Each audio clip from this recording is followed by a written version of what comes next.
ఇప్పుడు మీరు BJP party Deepak Reddy గారు వచ్చాడు. వన్ ఏంటంటే అసెంబ్లీ ఎలక్షన్ కి పార్లమెంట్ ఎలక్షన్ కి తేడా ఉంటుంది. పార్లమెంట్ ఎలక్షన్ లో ఒక డిఫరెంట్ వేవ్ నడుస్తుంది. ఆ డిఫరెంట్ వేవ్ లో వాళ్ళు ఈ పార్లమెంట్ కి సంబంధించి కిషన్ రెడ్డి గారు సంబంధించి అక్కడ జూబ్లీస్ లో వాళ్ళకి లీడ్ వచ్చింది. అదే అసెంబ్లీ ఎలక్షన్స్ కి వచ్చేవాళ్ళు వాళ్ళ రిప్రజెంటేషన్ లేకుండా.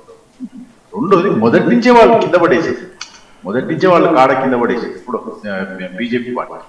ఎందుకంటే ఎక్కడ కూడా వాళ్ళ క్యాండిడేట్ ని హైప్ క్రియేట్ చేయడం, మీరు చూస్తే పెద్ద నాయకులు ఎవరు కూడా ఇక్కడికి వచ్చి క్యాంపెయినింగ్ చేయలేదు కూడా, అంత పెద్దగా దీన్ని హైప్ క్రియేట్ చేయలేదు ఎక్కడ కూడా వాళ్ళు అసలు మేము రేస్ లో ఉన్నాం అనేటువంటి ఇండికేషన్ కూడా ఇవ్వలేకపోయింది.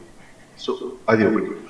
జనరల్ గా మీరు చూస్తే కాంగ్రెస్ పార్టీకి ఇది డబల్ ధమాకా విజయం మాకు. ఎందుకంటే కంటోన్మెంట్ ఒకటి గెలిచినాం, రెండోది హైదరాబాద్ లో మీరు చూస్తే మాకు పెద్దగా సీట్లు రాలే అసెంబ్లీలో.